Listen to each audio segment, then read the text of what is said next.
नमस्कार. RV22 news मध्ये आपलं सर्वांचं स्वागत.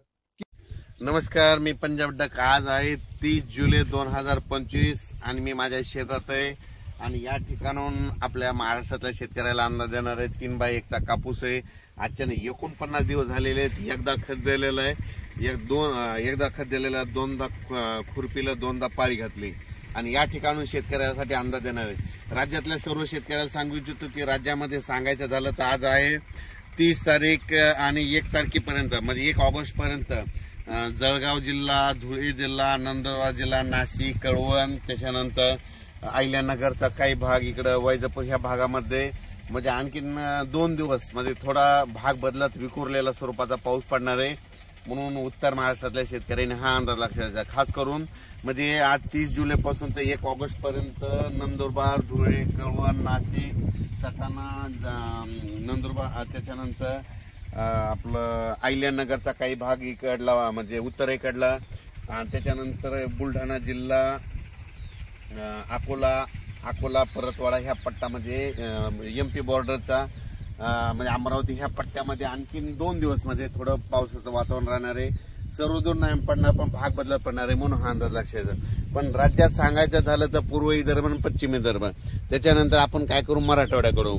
मराठवाड्यामध्ये परभणी जिल्हा, हिंगोली जिल्हा, लातूर जिल्हा, नांदेड जिल्हा, वाशिम, त्याच्यानंतर बीड जिल्हा, धाराशिव जिल्हा, सोलापूर जिल्हा या भागामध्ये आणखीन आजच्या दिवस थोडं वातावरण राहणार आहे. मात्र 1 तारखेला मात्र मराठवाड्यात ठिकठिकाणी असं चांगलं 1 ऑगस्टला सूर्यदर्शन घडणार आहे म्हणून हा अंदाज लक्षात घ्यायचा.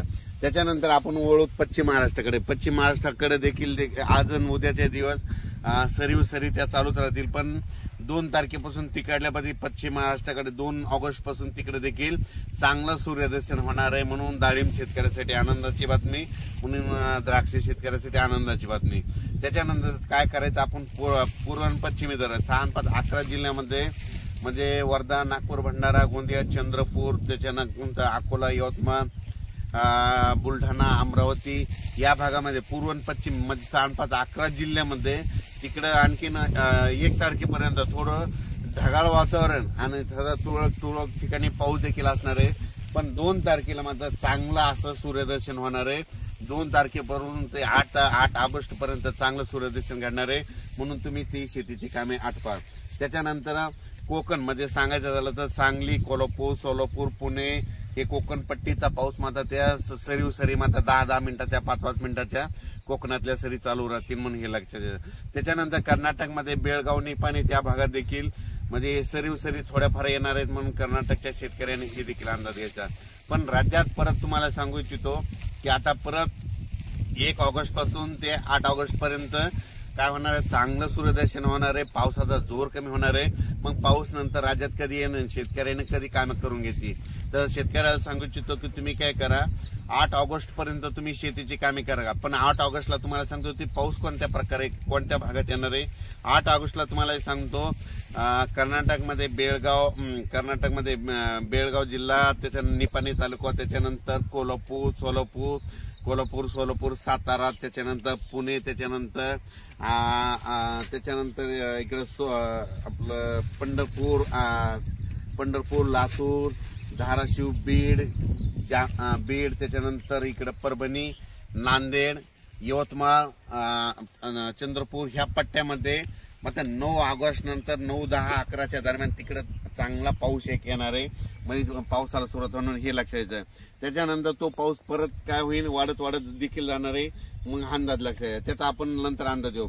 पण 9 ऑगस्टला मात्र ह्या पट्ट्यामध्ये चांगला म्हणजे काय झालं, पूर्व विदर्भामध्ये काय झालं, ह्या पूर्व विदर्भाकडे खूप पाऊस पडला मग इकडला पट्टा राहिला होता. तर आता निसर्ग आता काय होणार आहे म्हणजे ह्या इकडल्या पट्ट्याकडे 9 ऑगस्ट नंतर कोणता परत एकदा सांगतो, कर्नाटकमध्ये बेळगाव, निपाणी तालुका, त्याच्यानंतर सातारा, सांगली, कोल्हापूर, सोलापूर, त्याच्यानंतर पुणे, त्याच्यानंतर अहिल्यानगरचा दक्षिणेचा भाग, त्याच्यानंतर सोलापूर जिल्हा पूर्ण, त्याच्यानंतर धाराशिव जिल्हा पूर्ण, लातूर जिल्हा पूर्ण, परभणी जिल्हा, त्याच्यानंतर बीड जिल्हा जामखेडपर्यंत, त्याच्यानंतर इकडं नांदेड, यवतमाळ या भागामध्ये हा पाऊस येणार आहे 9 ऑगस्ट नंतर म्हणून हे अंदाज लक्षात येतात. अचानक वातावरणात बदल झाला तर लगेच एक मेसेज दिला जाईल. पण राज्यात मात्र 1 तारखेपर्यंत थोडा विखुरलेल्या स्वरूपात पाऊस येणार आहे. म्हणजे एकदम असा मोठा पडणार नाही. अर्ध्या तासाचा, 1 घंट्याचा, म्हणजे 20 मिनिटाचा, 5 मिनिटाच्या अशा सरी मात्र आणखीन 2 दिवस वातावरण राहणार आहे. जालना जिल्ह्यात देखील आज देखील बऱ्याच ठिकाणी थोडा विखुरलेल्या स्वरूपाचा पाऊस पडणार आहे. संभाजीनगरकडे विखुरलेल्या स्वरूपाचा पाऊस पडणार आहे.